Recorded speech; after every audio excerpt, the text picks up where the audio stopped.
Hi, welcome to our channel where we share the most intriguing stories. They thought they were storming a terrorist's lab. Instead, they shattered a quiet home and a woman's skull. No warrant, no warning, just a tip from a power-hungry HOA queen with a grudge. What followed was a war for justice, revenge, and the right to feel safe in your own home.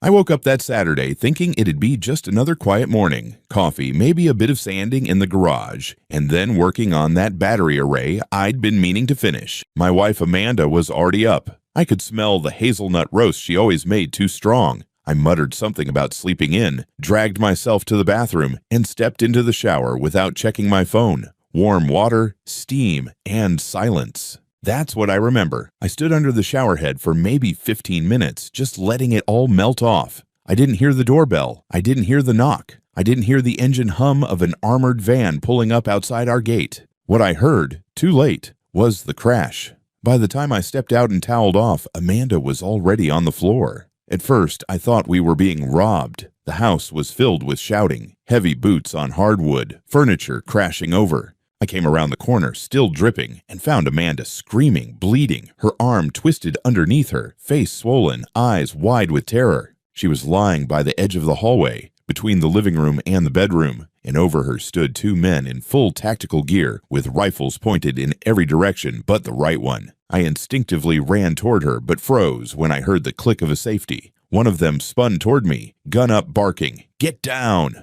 On the floor. Where's the workshop? For a second, I thought I was dreaming, or dying.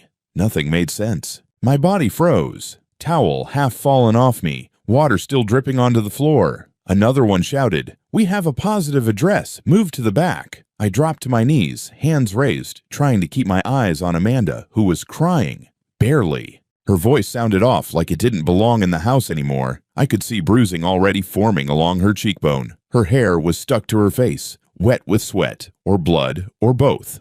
"I'm unarmed. This is a mistake," I shouted. Someone grabbed my shoulder and threw me forward into the floor. My face hit tile. Cold tile. Behind me, I heard them yelling something about explosives and homemade detonation devices. They swarmed through the living room, kitchen, back patio. One of them kicked open the garage door like he expected to find a meth lab. Instead, he found my workbench, 3 drone batteries, a pile of scrap aluminum, and a soldering iron. And they didn't care. The one who'd thrown me down kneeled beside me and started rattling off questions like I was some kind of terrorist.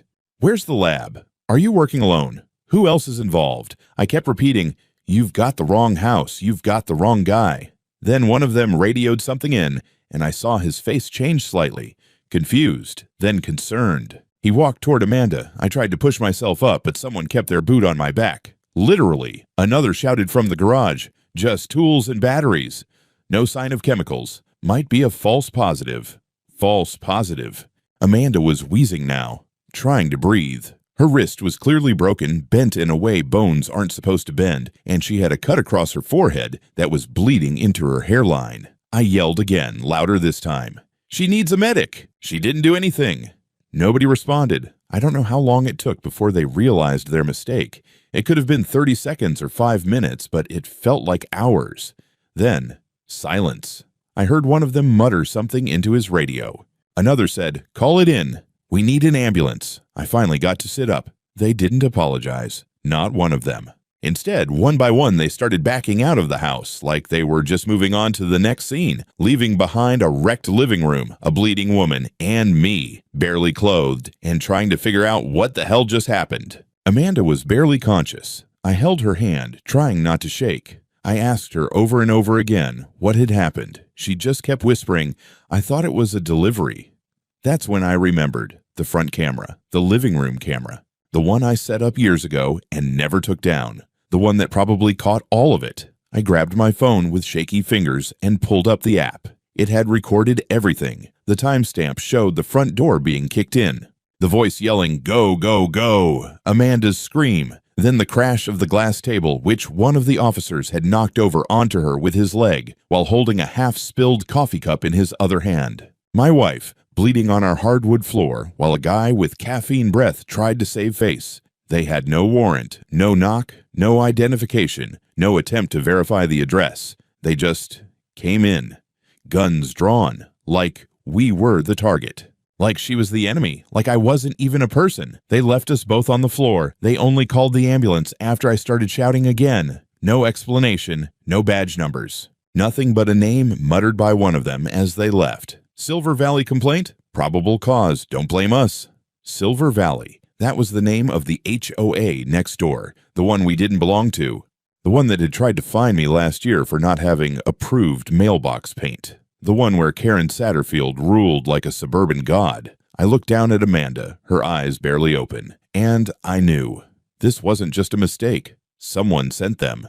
The ER smelled like bleach and blood and burnt plastic. Amanda was somewhere behind a curtain, hooked up to machines, her wrist in a temporary cast, her face pale under fluorescent lights. I sat in the corner, still in the same gym shorts I'd thrown on after the paramedics arrived, my bare feet stuck slightly to the vinyl floor. My hands wouldn't stop shaking. They gave me some forms. I didn't read them, just signed where they told me to. Eventually, someone asked if I'd like to speak with the sheriff's deputy who came in to document the incident. I said yes. What I meant was, I'm not leaving this room until someone answers for what happened in my goddamn house. He arrived looking like he'd just come from brunch. Beige uniform, tidy mustache, pen clipped to his collar. Mr. Linwood, he asked, like we were at a customer service desk. Do you want to explain why my wife's skull has staples in it? I said without looking up. He blinked, then cleared his throat. We've reviewed the operation report.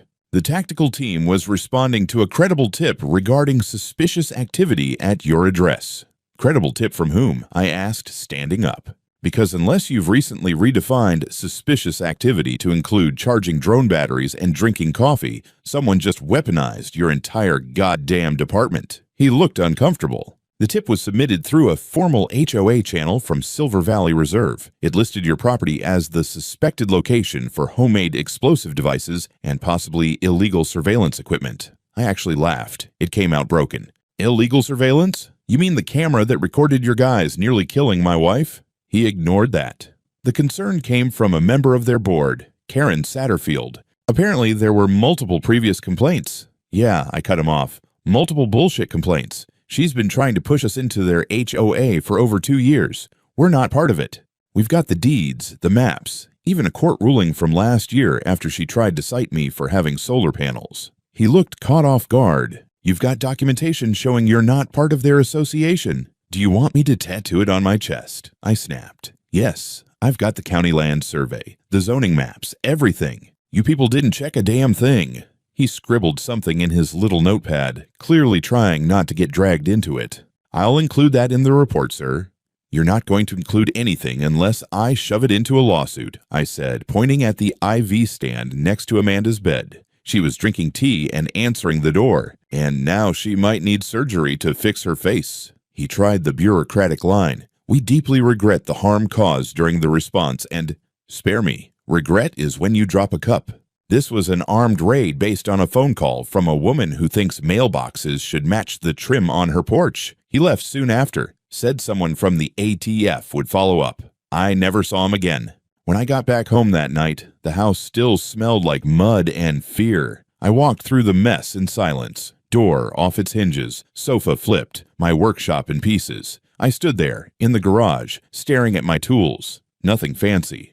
Nothing illegal, nothing even remotely explosive. Just batteries, wiring, and a couple of prototype drone parts I'd been tweaking. I opened the drawer where I kept the documents. Everything was still there. My deed, the HOA exemption notice, the court ruling from 2 years ago, the denial of jurisdiction from the county board, even the cease and desist I'd sent Karen last fall when she tried to send compliance inspectors to our fence line. And still, they'd kicked in my door. I checked the security footage again. The camera caught everything. You could hear Amanda's footsteps as she walked toward the door, the bell ringing, her saying, 1 second, and then, boom. Door gone. Frame splintered. A man yelling, clear. The camera from the living room showed her thrown down like a rag doll. The coffee table shattered when one of the officers tripped, his knee smashing straight into Amanda's temple. And then came the line I was waiting for. One of the officers pausing in the living room looked back at the others and muttered, "You sure this is the address? This looks off." Another answered. Orders came from the deputy directly. Said the HOA had evidence. I hit pause. Deputy, Direct order from the top. I didn't sleep that night. I sat at my desk with my laptop and started backing up every file I had. The footage, the documents, the messages Karen had sent to my old HOA email before I blocked her. Even the handwritten note she left in our mailbox once, which read, "It would be easier if you joined voluntarily. We don't like having outliers." Outliers. The next morning, I called my old friend Lena, an attorney I met years ago when she was handling a zoning case for a mutual friend. She now worked federal cases, big ones, police misconduct, civil rights violations, that kind of thing. She answered on the second ring. "Mark, you okay?" "No," I said. "I need you to come see what they did." She arrived 2 hours later with a paralegal, a camera, and a notepad. She toured the house, took statements from both me and Amanda, who could barely speak through a swollen jaw, and by nightfall, she'd made her first few calls to the county, the state AG's office, and a civil liberties watchdog she used to work with. In D.C., when she was done, she sat across from me at the kitchen table and said the words I hadn't dared think. "We're going to sue them into oblivion." I nodded slowly, then asked the only question that mattered. "And Karen?" Lena smiled. "Oh, we're coming for her too." By Monday morning, the video had already gone viral. It started small. Someone from the hospital staff must have leaked the footage, maybe a nurse, maybe a tech. But within hours, it was everywhere. YouTube, Twitter, TikTok, the local news. A woman in pajamas flung to the ground by armed agents. A man screaming in a towel. A coffee cup crashing mid-raid. And the voice clear as day, asking, "You sure this is the address?"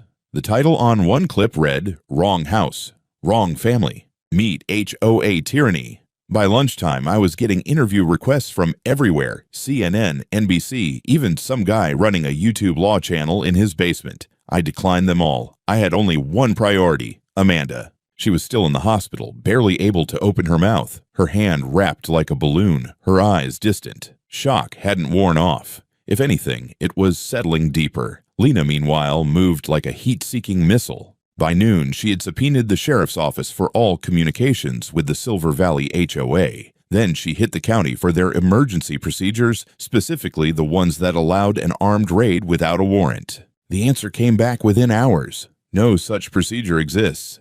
The raid had been approved under an emergency verbal authorization signed off by Deputy Commissioner Paul Renner, second in command at the County Law Enforcement Office, and, according to Lena, an old golf buddy of someone we know. I didn't have to ask who. Silver Valley Reserve wasn't just any HOA. It was one of those upscale, gate-happy wine club communities with more bylaws than residents. You know the type. Manicured lawns, zero street parking, security guards in golf carts. Karen Satterfield had been running it like a suburban dictatorship for the better part of a decade. She wasn't just the president. She was the founder, the enforcer, the queen. And for the past 2 years, she'd been trying to get our property annexed into their HOA like it was a territory dispute. The only problem? We had legally opted out when the development was built. Our land sat just outside the plotted boundary line, grandfathered in, protected by county zoning. But that didn't stop her. First, it was community harmony flyers in our mailbox. Then letters citing unsightly installations, my solar panels. Then came the more aggressive stuff. HOA inspectors taking photos over the fence, emails warning of escalating action if we didn't engage with the board. I'd shut it all down with paperwork. That's the thing about bullies. They hate being outpapered. I had the signed exemption, the surveyor's report, and even a court ruling from the zoning board confirming we were outside their jurisdiction. So instead of more paperwork, she escalated to paranoia. Lena found the complaint Karen had filed. It wasn't anonymous. It was typed, signed, and submitted directly to the county with official HOA letterhead. It claimed that I, Mark Linwood, was constructing non-commercial electrical units of unknown function, that smoke was observed coming from detached structures, and that potential residents report hearing explosive sounds during nighttime hours. She even attached photos, low-quality, zoomed-in shots of my garage, my tool bench, and, in one laughable instance, a smoke trail from a barbecue I'd fired up on Memorial Day. Explosive activity, my ass. There was also an email sent from Karen's HOA account to Deputy Renner, marked URGENT. It read, "We believe this property may be tied to unauthorized weapons activity. Residents are concerned. Please act before it becomes a tragedy." Renner responded 4 minutes later, "Understood." Will prioritize. No warrant, no inquiry, just will prioritize. We had them, and it got better. Lena dug through the county's complaint database and found that this wasn't the first time Karen had cried wolf. There were at least 4 prior complaints over the past 3 years, all involving homeowners who, surprise, surprise, were not part of the HOA. One of them, a retired couple down the hill, had spent 6 months under zoning review because Karen accused them of running an illegal tree-cutting service. Their crime? Letting their grandson chop firewood for a summer job. Another had been investigated by animal control for allegedly breeding attack dogs. The dogs were therapy labs. Karen had a pattern, and now, with Amanda's blood on the hardwood, a consequence. Lena sat me down at the kitchen table that night, pulled out her legal pad, and began drawing a war map. We're filing 3 claims, she said. 1 against the county for authorizing a violent raid without warrant or due diligence. 2 against the HOA as a corporate body for harassment, fraud, and malicious prosecution. And 3, she tapped her pen, against Karen Satterfield personally, for criminal defamation, reckless endangerment, and conspiracy to abuse municipal authority. Is that even possible? I asked. Not only possible, she said, but with the video, the emails, and the pattern of false complaints, it's winnable. Especially if we go federal. That's when she dropped the number. Conservatively, you're looking at a settlement north of $3 million. If we go to trial and win, closer to 5. I didn't say anything. Money felt meaningless. Amanda couldn't sleep through the night without waking up screaming. She flinched when the doorbell rang. She couldn't brush her own hair without pain. But I nodded. Let's do it. The next day, Lena filed the lawsuits. Karen was served during an HOA board meeting. I heard she cried. By Wednesday, everything had changed. The lawsuits were public. The footage was national, and Silver Valley Reserve was suddenly the most notorious HOA in the country. My phone didn't stop buzzing. Journalists, lawyers, neighbors, people I hadn't spoken to in 10 years were all reaching out. The story had landed on the front page of USA Today. A headline in The Atlantic called it, "Suburbia's War on Its Own." Amanda had finally been discharged. Her wrist was in a rigid brace, her jaw wired, her eyes stayed distant. I wheeled her through the front gate in silence. The house still looked like a war zone. She wouldn't go near the living room. I couldn't blame her, but Lena was relentless. She'd turned our dining table into a command center. Legal pads, 3 laptops, chargers snaking across the floor. We had affidavits from 3 other neighbors already. One man, Ed Torres, said Karen tried to accuse his teenage son of petty arson for lighting sparklers on the 4th of July. Another, the Ashfords, had a letter from 2021 where Karen warned that their non-HOA behavior would be corrected by structural compliance. The woman was unhinged, and now the world was seeing it. But the real blow came from inside the system. A whistleblower. Lena got a call from a junior county clerk named Rachel. She didn't want money, didn't want fame, just wanted someone to know the truth. She'd overheard Deputy Commissioner Renner and Karen planning the operation. Rachel had been working in the records office when Renner came in with what he called a problematic parcel, ours. Karen had provided a modified property map showing our lot as unclaimed common land, a term Lena later called complete legal gibberish.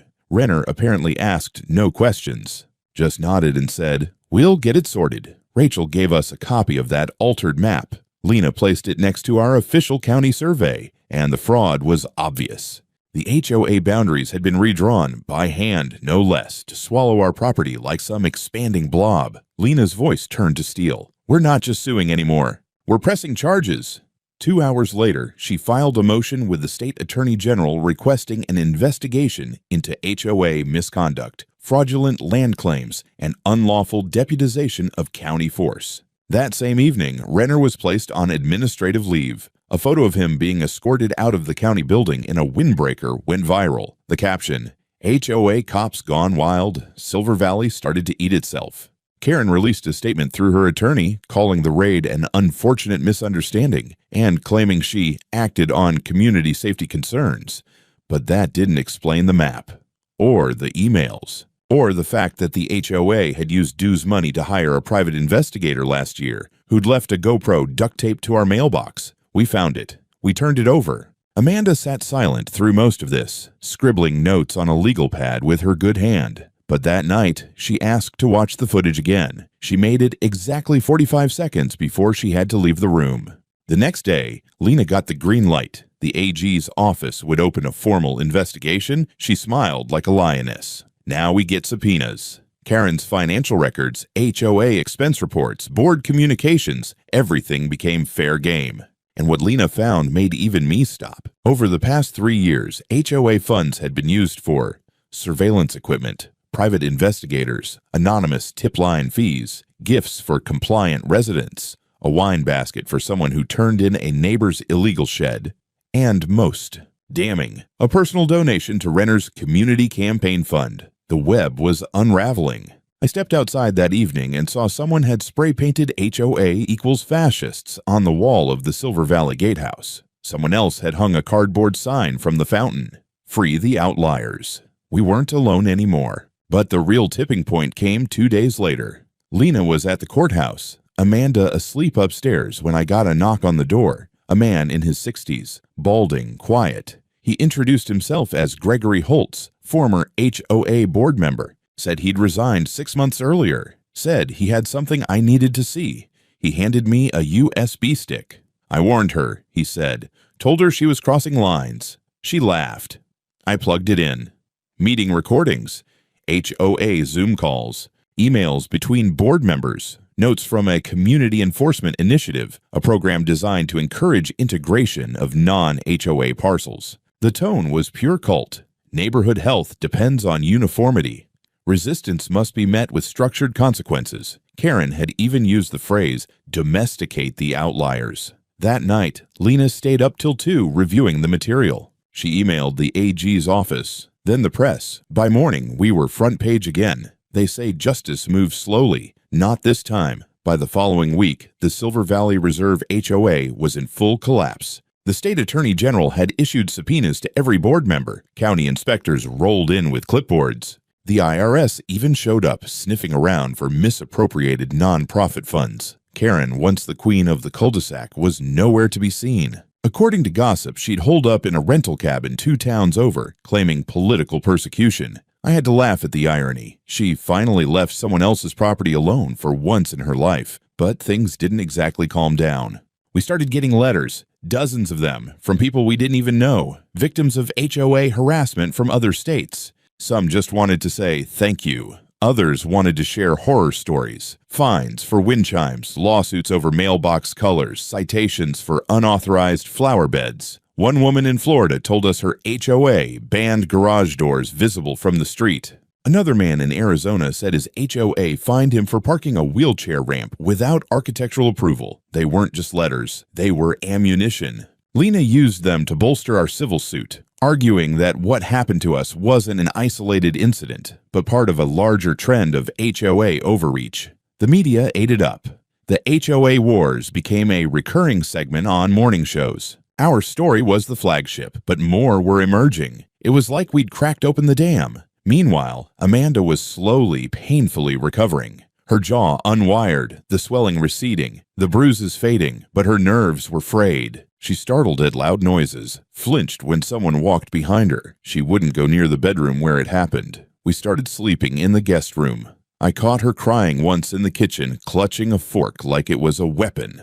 I felt helpless, furious, useless, so I focused on what I could control. I rebuilt the front door myself, reinforced the frame, added security cameras, mounted a smart lock, installed motion-activated lights and flood sensors. It wasn't just about safety anymore, it was about taking the house back. Then came the depositions. Karen was dragged in first. Not literally, but it might as well have been.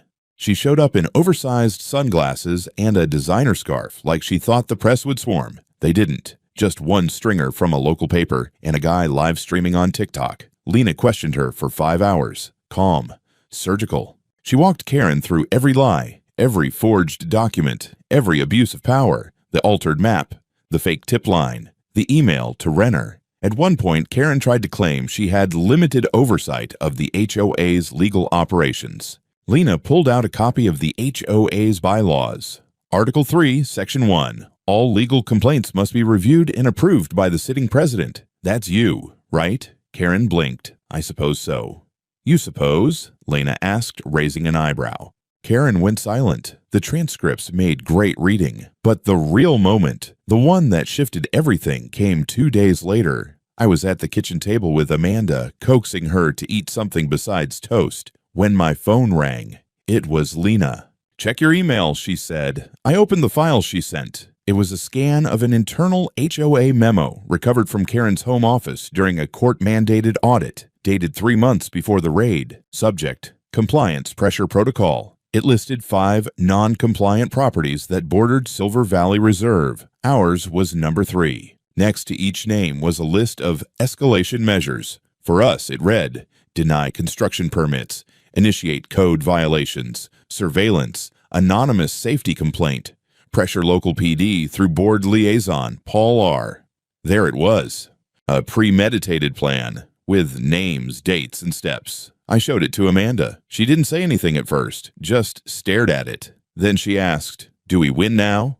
I didn't know how to answer, because this wasn't about winning anymore. It was about burning the whole rotten structure down. By the time the grand jury convened, the air in Silver Valley had changed. Gone were the golf carts. Gone were the trimmed hedges and chirpy morning walks. The HOA board had dissolved in a mess of lawsuits and resignations. The fancy newsletter, once filled with brunch invites and lawn awards, had become a ghost of itself, reduced to a single PDF titled Emergency Financial Update, which read more like a confession than a report. They were bleeding money. Legal fees, court sanctions, investigation costs. One by one, homeowners started selling. The prestige community sign at the front gate disappeared overnight, but Karen still hadn't been arrested. Not yet. Lena assured us it was coming. The DA was building a layered case: civil rights violations, fraudulent reporting, reckless endangerment, falsification of public documents, misuse of nonprofit funds. The raid had become a national example of everything wrong with unregulated HOAs and the cozy relationships between local government and private boards.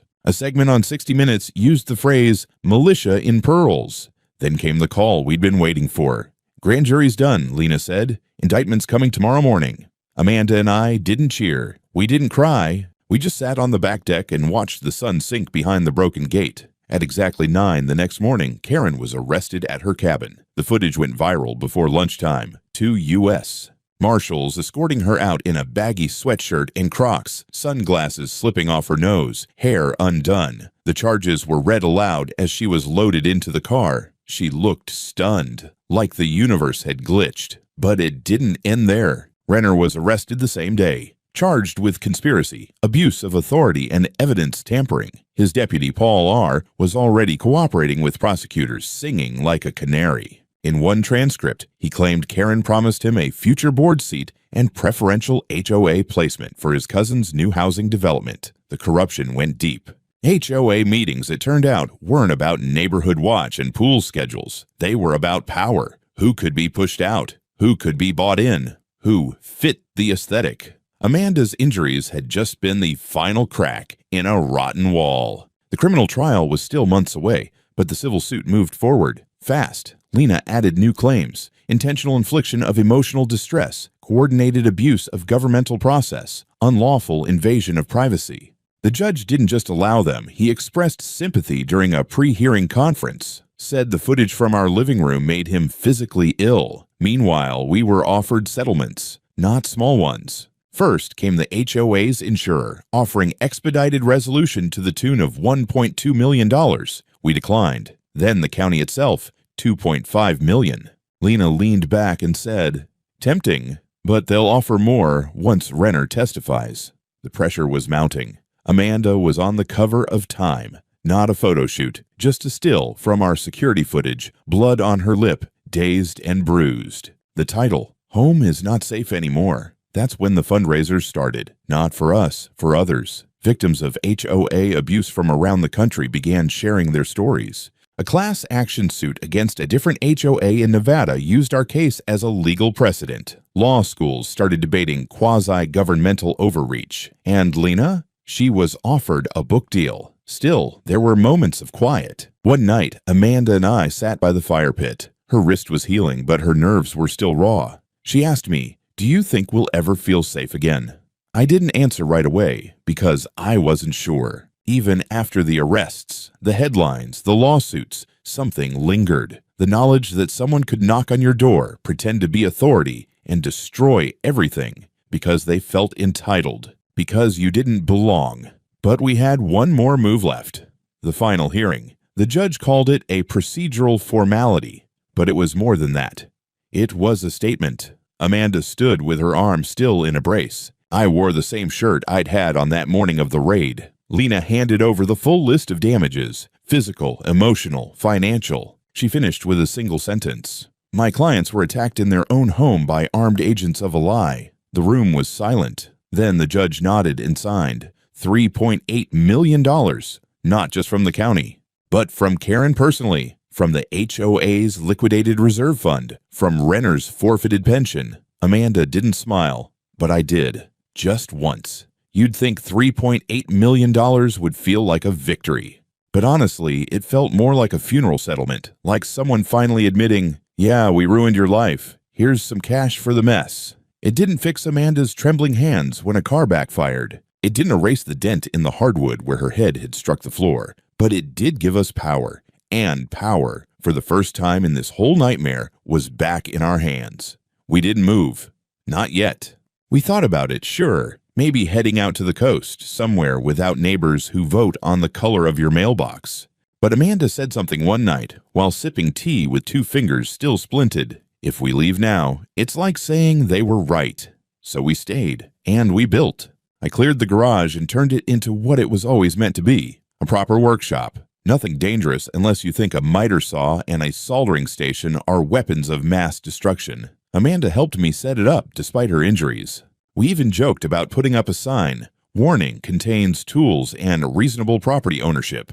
The HOA was gone. The gate was taken down. The remaining residents voted to dissolve the charter entirely. Some of them came by in person to apologize. A few were genuine. Most just didn't want their names in headlines. We smiled, nodded, accepted baked goods, then tossed them in the trash. I wasn't in the mood for banana bread diplomacy. Then one afternoon, about a month after the final verdict, I got a call from the DA's office. Karen had taken a plea deal, 12 years. No parole for at least 8. She broke down in court, reportedly.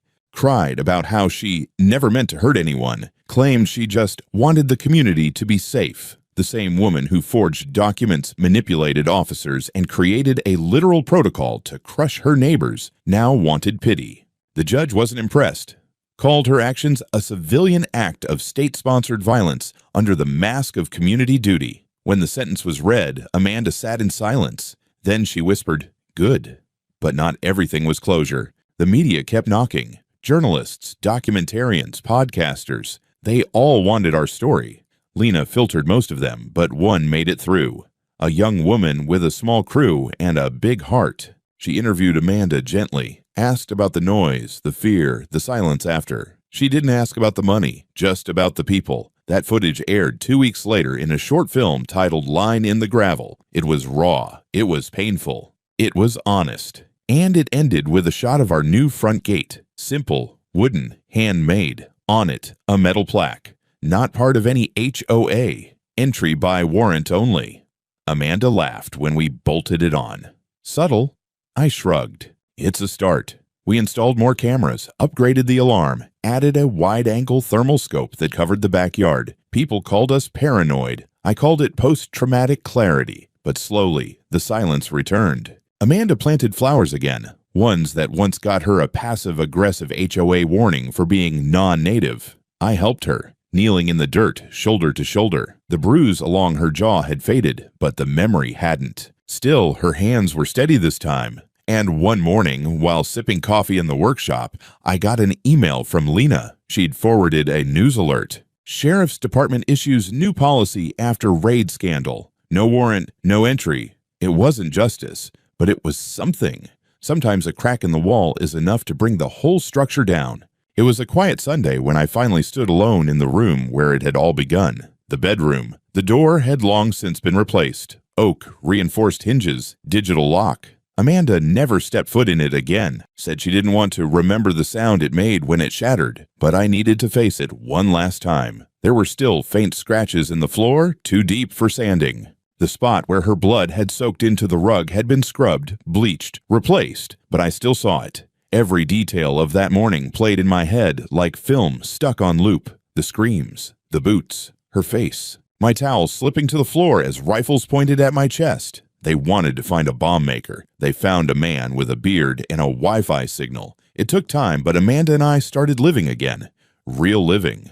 Not the twitchy, half-awake kind of existence we'd been in for months. I still jumped when someone rang the bell too hard. I still flinched when official envelopes came in the mail. But it was different now, because I knew where the line was. And I knew exactly what would happen if someone ever crossed it again. Amanda started teaching art again, virtually at first. She even painted a series called Impressions of Impact. Abstract, haunting, beautiful. One of them ended up on the wall of Lena's office. She said it helped her explain to new clients what a lawsuit really meant. Not about money, about memory. As for Lena, well, she didn't stop at us. She founded an entire nonprofit, HOA Watch, took our case and turned it into a movement. She toured law schools, advised on state legislation, and helped push through 2 new bills in our state alone, one that limited HOA powers over non-member properties, and another that restricted emergency raids without double verification.